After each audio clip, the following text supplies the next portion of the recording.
Show me how you would check that the power-assisted steering is working before starting a journey. If the steering becomes heavy, the system may not be working properly. Two simple checks can be made before starting a journey.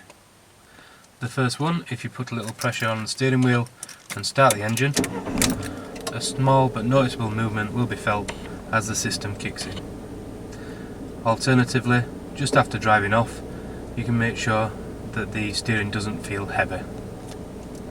Show me how you would check that the brake lights are working on this car. I can assist you.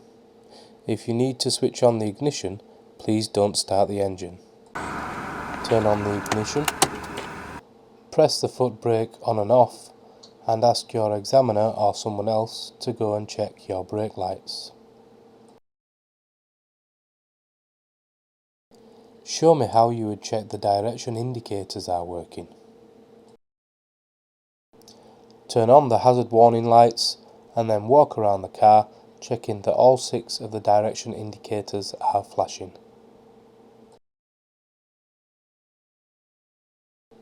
Show me how you would check that the horn is working.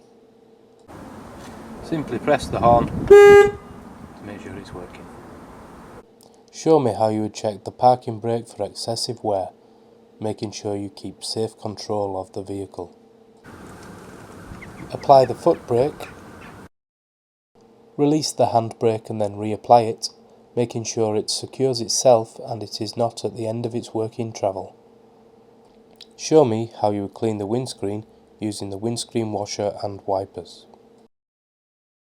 Turn on the ignition but don't start the engine. Now pull the right stick towards you until you see the windscreen washer cleaning the window. Show me how you would set the demister controls to clear the windows effectively. This should include both the front and rear screens. First turn on the ignition but don't start the engine. Then set the fan temperature, the fan speed, the air source, and then direct the fan onto the front window. This button is for the rear heated window and that's how to turn that on. Show me how you would switch on the rear fog light and explain when you would use them. First, turn on the ignition but don't start the engine. Then turn on the dipped beam lights. This button is for the rear fog light and you should only use the fog lights when visibility is reduced to less than 100 meters.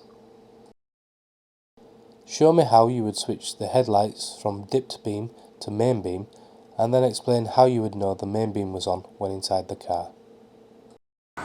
Turn on the ignition but don't start the engine. Now turn on the dipped beam lights, push the same stick forward and the blue light comes on near the speedo that shows that the main beam is on.